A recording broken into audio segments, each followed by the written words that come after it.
আল্লাহ রাব্বুল আলামিন বলেন সূরাতুল আসর, ওয়াল আসর, আমি আসরের কসম করে বলি। কিসের কসম বলে না, কিসের কসম? আসরের কসম। ইন্নাল ইনসানা লাফি খুসর, নিশ্চয় নিশ্চয় পৃথিবীর সমস্ত মানুষগুলা ক্ষতিগ্রস্ত রয়েছে। আরে বলুন না ঠিক কিনা? এটা কার কথা বলেন? এটা কার কথা? আল্লাহর কথা। ইন্নাল ইনসানা লাফি খুসর, নিশ্চয় পৃথিবীর সমস্ত মানুষগুলা ক্ষতির মধ্যে রয়েছে। ইল্লাল্লাযীনা আমানু, তারপর আয়াতে কি?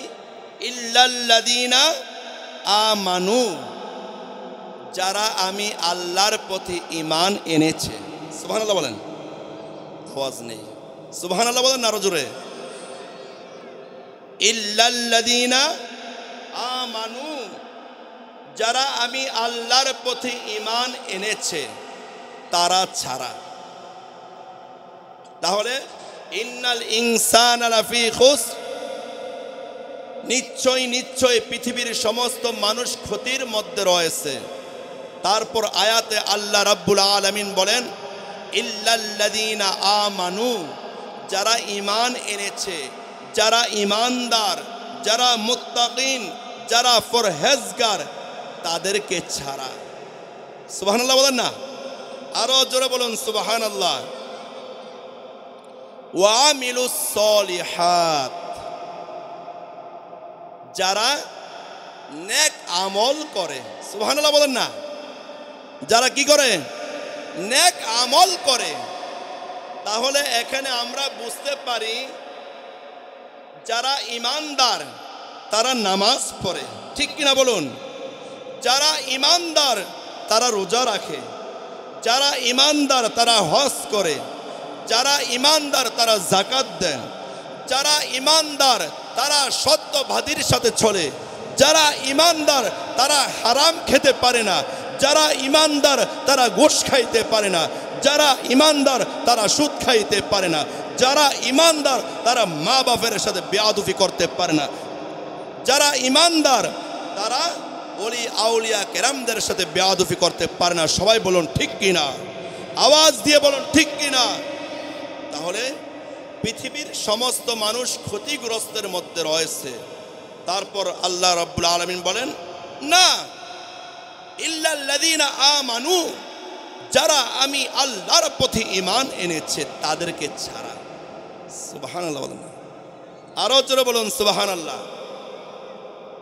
এই সুবহানাল্লাহর বিনিময়ে, আলহামদুলিল্লাহর বিনিময়ে আরশ আযীম পর্যন্ত থরথরায় কাঁপে। আপনারা কেন অবহেলা করে, অলসিতা করে আপনারা এই আওয়াজগুলা দিচ্ছেন না? হতে পারে সুবহানাল্লাহর বিনিময়ে আমার আপনার গুনাহগুলা আল্লাহ রাব্বুল আলামিন ক্ষমা করে দিবেন। সুবহানাল্লাহ বলেন। এই জন্য আজকের এই মাহফিলটা সাজিয়েছে কামাল ভাই ওনার মায়ের স্মরণে, ওনার দাদা দাদির স্মরণে, এই এলাকাবাসীর কবরে যারা শায়িত আছে তাদের স্মরণে। শুধু ওনার মায়ের জন্য নয়, ওনার বাবার জন্য নয়, আজকের এই মাহফিলের কারণে আল্লাহ রাব্বুল আলামিন যদি এই মাহফিলকে কবুল করে থাকেন, এই অরণ্যপুর এলাকার মানুষ যারা অন্ধকার কবরে শায়িত আছে তাদেরকে আল্লাহ রাব্বুল আলামিন নাজাত দিয়ে দিবে। আরো জোরে,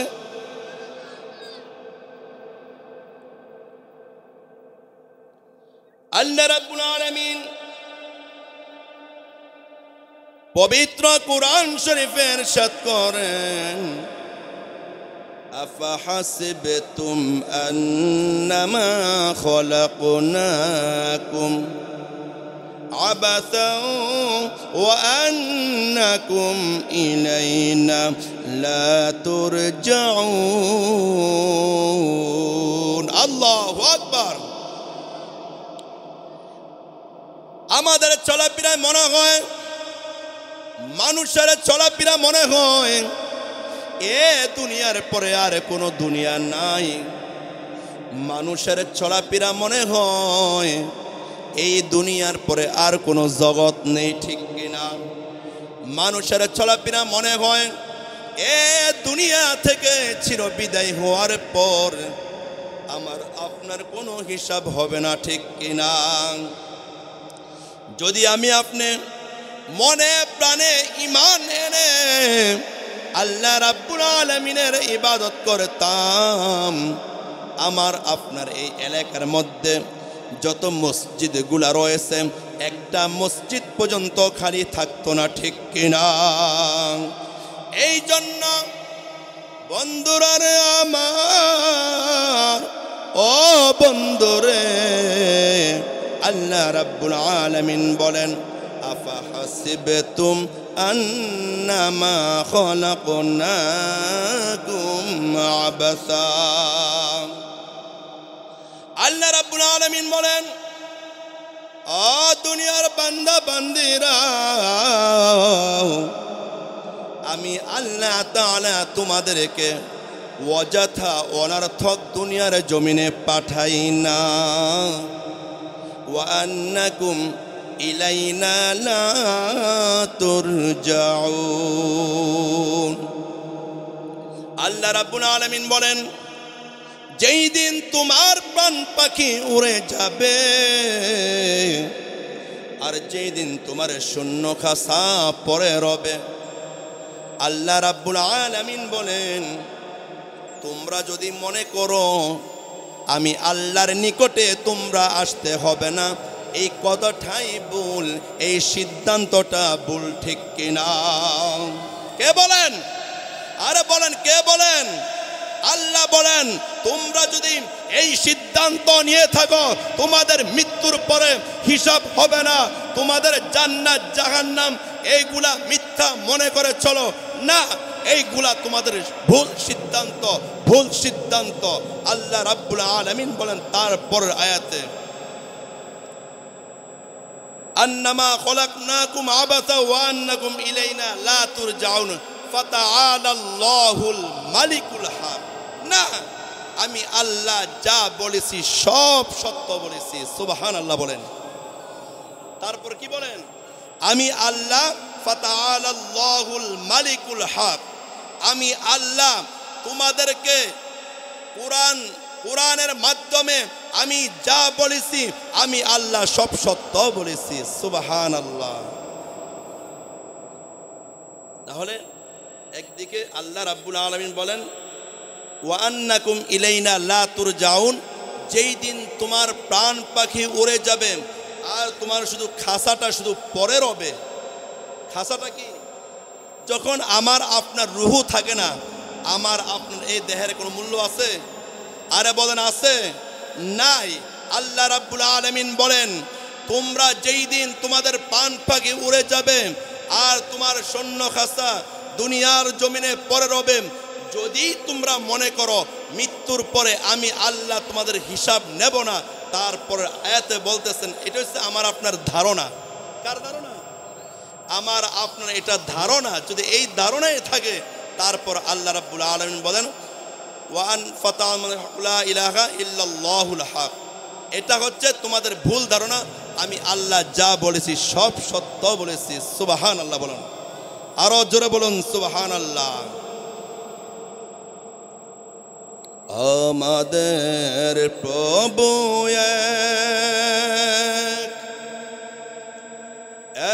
এক নবীর উম্মত, জীবন বিধানে ওই সীমানি কোরআন, ঠিক কিনা? আমাদের প্রভু এক নবীর উম্মত,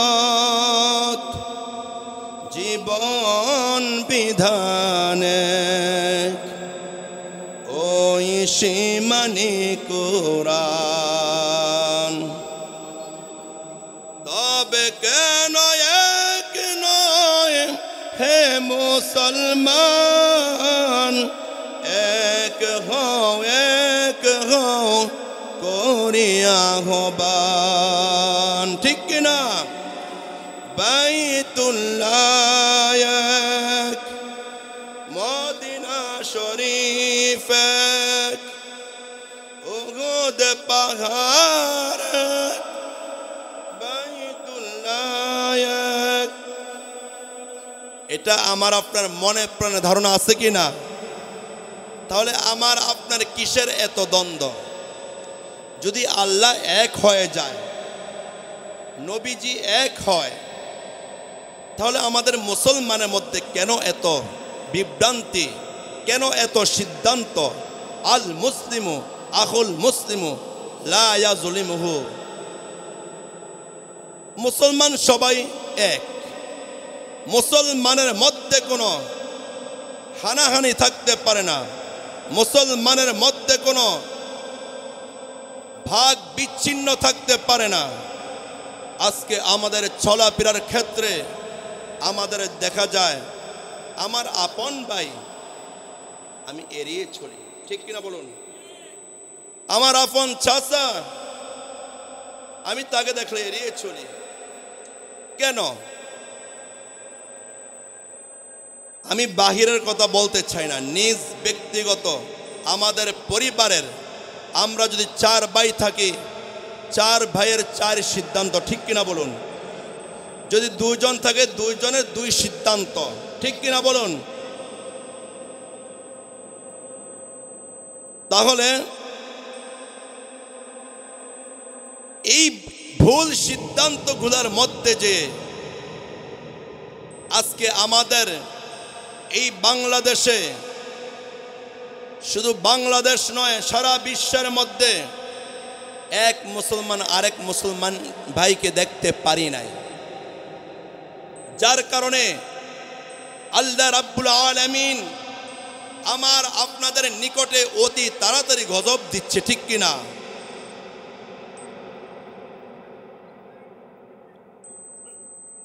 আজকের গোটা পৃথিবীবাসীর জন্য মুহাম্মদ সাল্লাল্লাহু আলাইহি ওয়াসাল্লামকে আল্লাহ রাব্বুল আলামিন রহমত হিসেবে দুনিয়ার জমিনে পাঠিয়েছেন।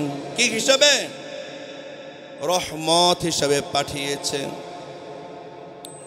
আজকের গোটা পৃথিবীবাসীর জন্য মুহাম্মদ সাল্লাল্লাহু আলাইহি ওয়াসাল্লামকে আল্লাহ রাব্বুল আলামিন রহমত স্বরূপ হিসেবে দুনিয়ার জমিনে পাঠিয়েছেন। তিনি এসেছেন মানুষের মুক্তির জন্য, কল্যাণের জন্য, ঠিক কিনা?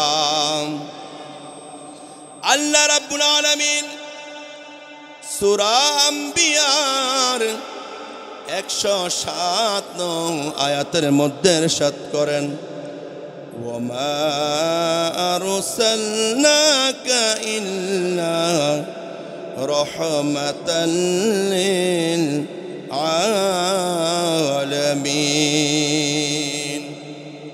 আল্লাহ রাব্বুল আলামিন বলেন, আমার হাবিবকে, আমার দোস্তকে তামাম সৃষ্টি জগতের জন্য আমি রহমত হিসেবে পাঠিয়েছি। সুবহানাল্লাহ। আরো জোরে বলুন সুবহানাল্লাহ।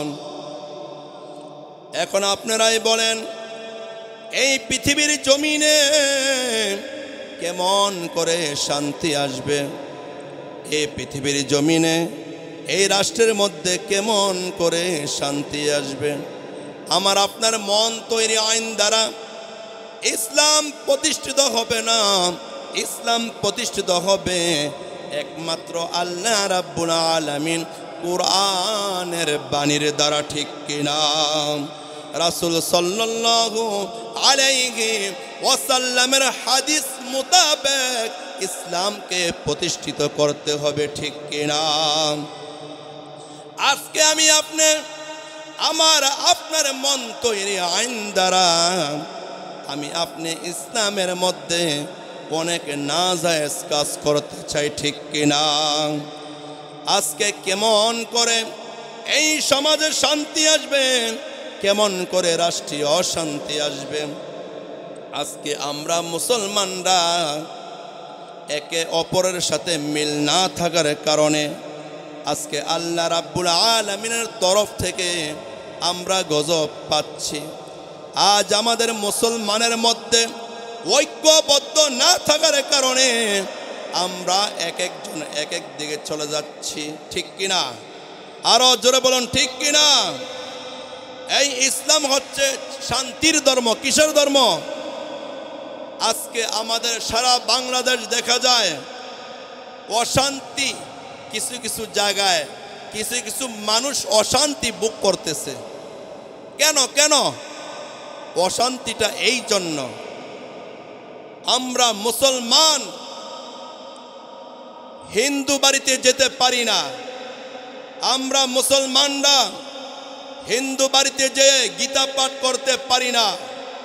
আমরা মুসলমানরা হিন্দু বাড়িতে গিয়ে প্রসাদ খেতে পারি না। আমরা মুসলমান হিন্দু বাড়িতে যেয়ে পানি পান করতে পারি না তাদের হাতের। কেন?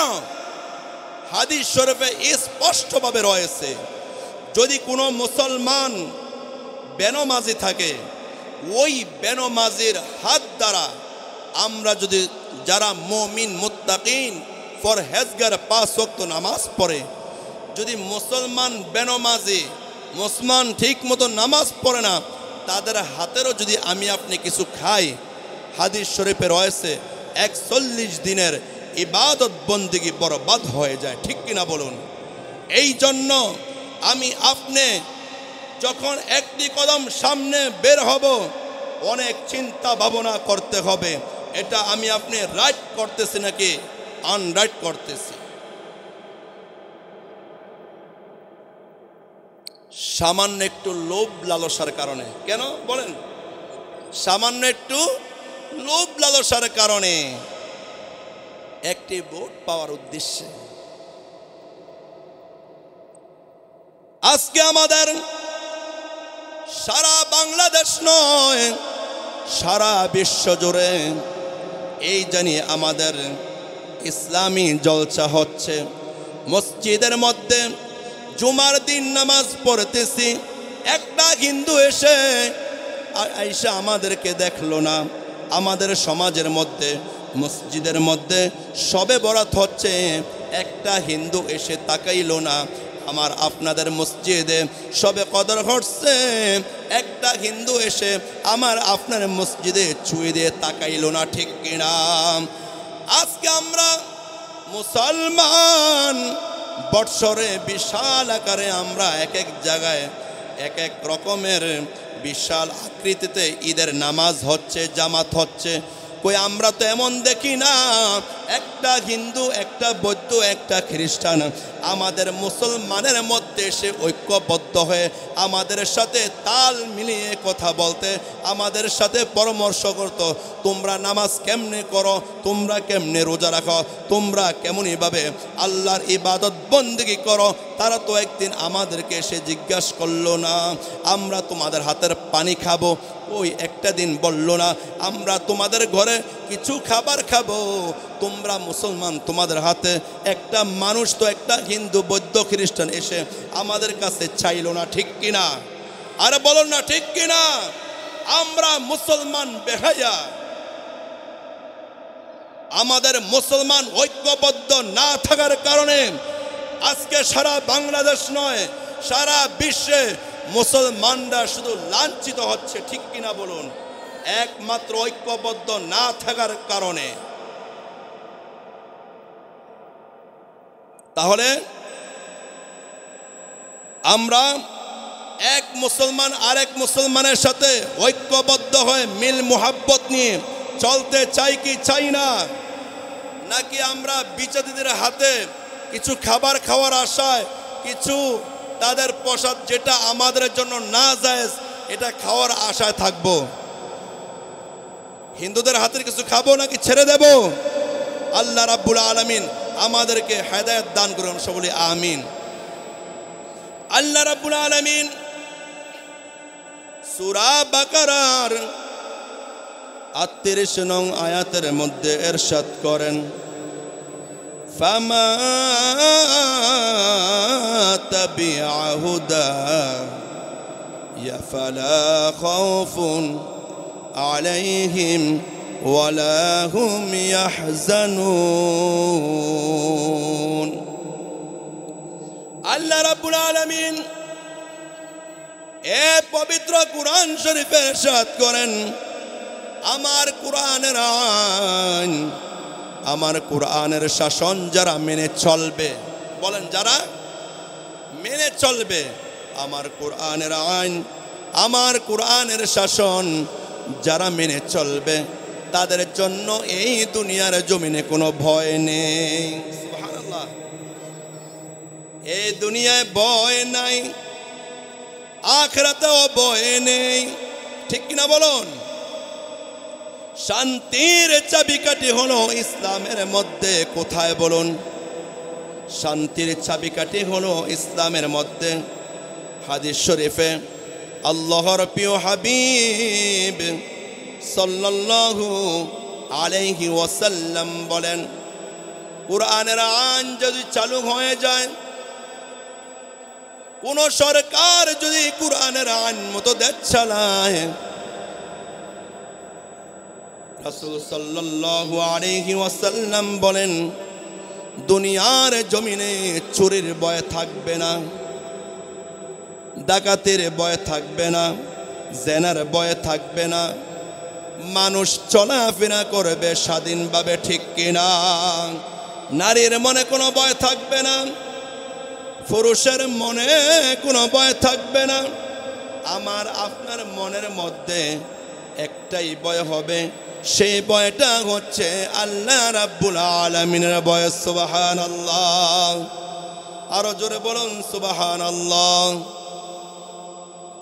তাহলে রাসূল সাল্লাল্লাহু আলাইহি ওয়াসাল্লাম বলেন, এই ইসলামকে জিন্দা রাখবার জন্য আল্লাহর দেওয়া জান, আল্লাহর দেওয়া সম্পদ দ্বারা ইসলামকে জিন্দা রাখতে হবে। সুবহানাল্লাহ। আরো জোরে বলুন সুবহানাল্লাহ। বন্ধুরা রে আমার, ও বন্ধুরে,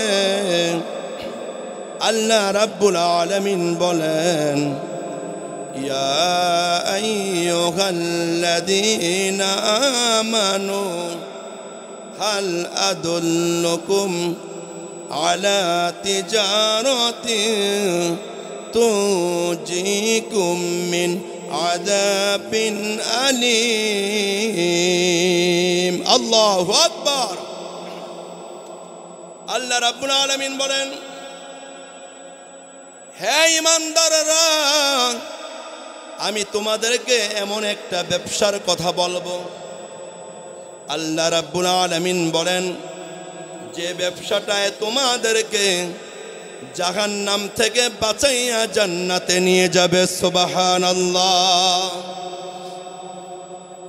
আল্লাহ রাব্বুল আলামিন বলেন, সেই ব্যবসাটা হলো আমি আল্লাহর প্রতি ঈমান আনতে হবে, আমার রাসূলের প্রতি ঈমান আনতে হবে। সুবহানাল্লাহ।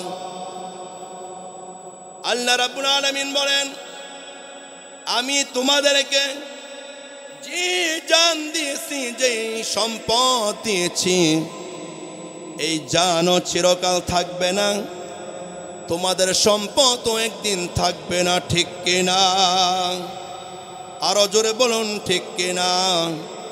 আজকে আমরা এমন ভাবে চলি, এমন ভাবে সম্পদ রেখে দেই, যে সম্পদ দ্বারা যদি আমার আপনার উপর যাকাত ফরজ হয়, যদি আপনি যাকাত না দিয়ে আমি আপনি এই সম্পদের মালিক হয়ে এই সম্পদ ব্যাংকের মধ্যে রেখে 1 লক্ষ 2 লক্ষ 50 লক্ষ 1 কোটি 2 কোটি এইভাবে টাকা সম্পদের মালিক হয়ে, আপনি জায়গার মালিক হয়ে, আপনি যদি মনে করেন আপনি এই সম্পদের দ্বারা আপনি মানুষের কাছে সম্মান পেয়ে যাবেন, ইজ্জত পেয়ে যাবেন, আপনার ভয়ে মানুষ থরথরায় কাঁপবে, বন্দরে আমার, আমি আপনি যদি এইগুলা মনে প্রাণে বিশ্বাস করে যদি মনে করি আমি সম্পদের মালিক,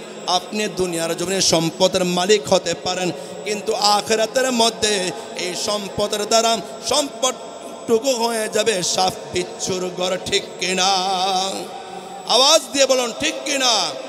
তাহলে আমি আপনি এই সম্পদ কোথায় ব্যয় করতে হবে? মসজিদে ব্যয় করতে হবে, মাদ্রাসায় ব্যয় করতে হবে, ফকির মিসকিন তাদেরকে দিতে হবে। আপনার সম্পদ অনুযায়ী আপনি আপনার সন্তানগুলাকে নেক সন্তান বানিয়ে যেতে হবে।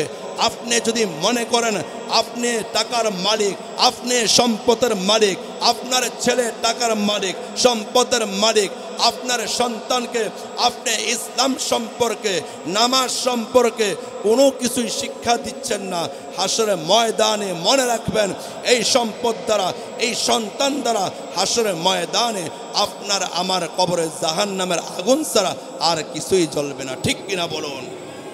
কারণ সন্তান বলবে নাজআলুহা তাহতা আকদামিনা লিয়াকুনা মিনাল আসফালিন। হে আমার বাবা, হে আমার প্রভু, হে আমার রব, আমার বাবা, আমার মা আমাকে দুনিয়ার জমিনে ইসলাম শিক্ষা দিচ্ছে না, নামাজ শিক্ষা দিচ্ছে না। আজকে আমাকে ইসলামী জ্ঞান না দেওয়ার কারণে আমি আজকে জাহান্নামে যাব। আমি একা জাহান্নামে যাব না, আমার মা বাবার গর্দানে পাড়ায়া তারপরে আমিও জাহান্নামে যাব, আমার মা বাবাকেও জাহান্নামে। নাউজুবিল্লাহ বলেন না একবার, আরো জোরে বলেন না নাউজুবিল্লাহ। তাহলে আমার আপনার ছেলে মেয়েদেরকে নেক সন্তান বানিয়ে দিতে চাই কি চাই না? আওয়াজ দিয়ে পরে আমরা নেক সন্তান চাই কি চাই না? আল্লাহ রাব্বুল আলামিন বলেন রব্বিরহামহুমা কামা রব্বায়ানি সগীরা। রব্বিরহামহুমা কামা রব্বায়ানি সগীরা।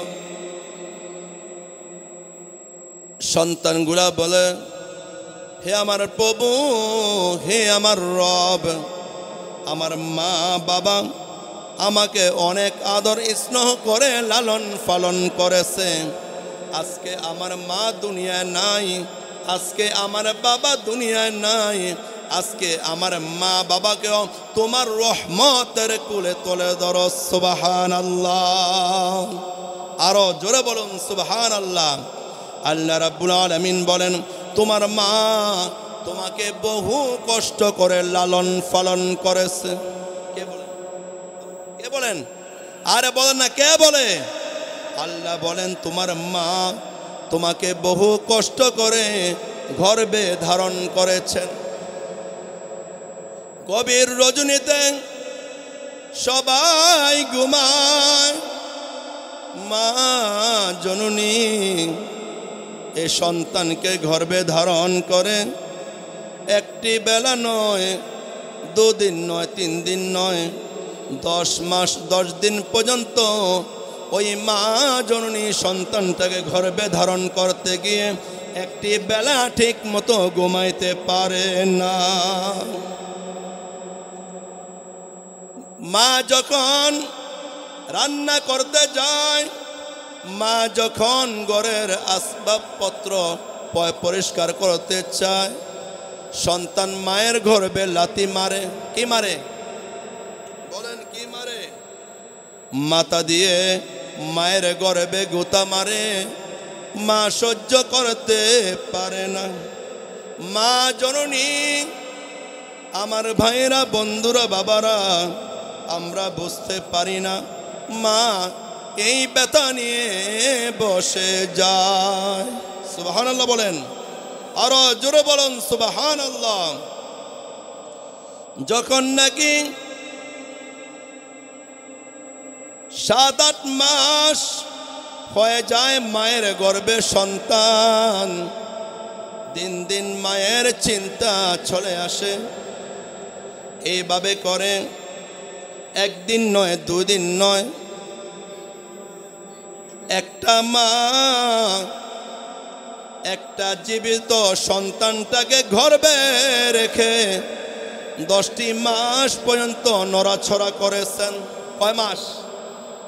10 মাস পর্যন্ত মা জননী আমাকে আপনাদেরকে গর্ভে রেখে এই নড়াছড়া করেছেন। মা খাবার খেতে যায়, খাবার খেতে পারে না। মা ঘুমাইতে যায়, ঘুমাইতে পারে না। সন্তান পা দিয়ে লাথি মারে মায়ের গর্ভে। যখন নাকি 10 মাস হয়ে যায়, মা জননী মায়ের কাছে বাবার কাছে বিদায় চায়, মা আমাকে মাফ করে দাও, বাবা আমাকে মাফ করে দাও। প্রাণের স্বামীকে ডেকে বলে, ও প্রাণের স্বামী, দীর্ঘদিন একসাথে ঘর সংসার করেছি, অপরাধ হয়ে যেতে পারে। প্রাণের স্বামী তুমি আমাকে মাফ করে দাও। সুবহানাল্লাহ। আরো জোরে বলুন সুবহানাল্লাহ।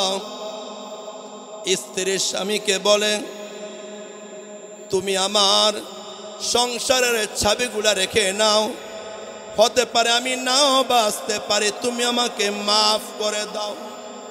যখন ডেলিভারি সময় হয়ে যায়, আমার ভাইয়েরা, বন্ধুরা, বাবারা, যখন ব্যথা শুরু হয়ে যায়, মনে হয় এক একটা ব্যথা যেন জিহাদের ময়দানের রক্তের মতো, এবং কষ্টে লাফালাফি করে মা। সুবহানাল্লাহ বলেন না? আরো জোরে বলুন সুবহানাল্লাহ। মা আমাকে আপনাদেরকে নিয়ে এত পরিমাণ কষ্ট করেছে, এবং 2 বছর 2.5 বছর যাবৎ মা জননী বিজয় জায়গায় শুয়ে শুয়ে সময় কাটিয়েছে। ঠিক কিনা বলুন? আজকে আমরা ওই মাকে এমনও খবর পাই, চোখের সামনেও দেখা যায়, সন্তান মাকে লাথি মারে। নাউজুবিল্লাহ বলুন। সন্তান মাকে ধমক মারে। নাউজুবিল্লাহ বলুন। সন্তান মায়ের সাথে উঁচু কণ্ঠে আওয়াজ দিয়ে চোখ রাঙ্গাইয়া কথা বলে। নাউজুবিল্লাহ বলেন। অথচ রাসূল সাল্লাল্লাহু আলাইহি ওয়াসাল্লাম বলেন, ক্বালা রিদর রব্বি ফি রিদল ওয়ালিদাইন ওয়া সাখাতুর রব্বি ফি সাখাতিল ওয়ালিদাইন। মা বাবা, মা সন্তুষ্টিতে আল্লাহ সন্তুষ্ট। সুবহানাল্লাহ বলেন। মা সন্তুষ্টিতে কে সন্তুষ্ট? আল্লাহ। এবং মা অসন্তুষ্টিতে আল্লাহ অসন্তুষ্ট।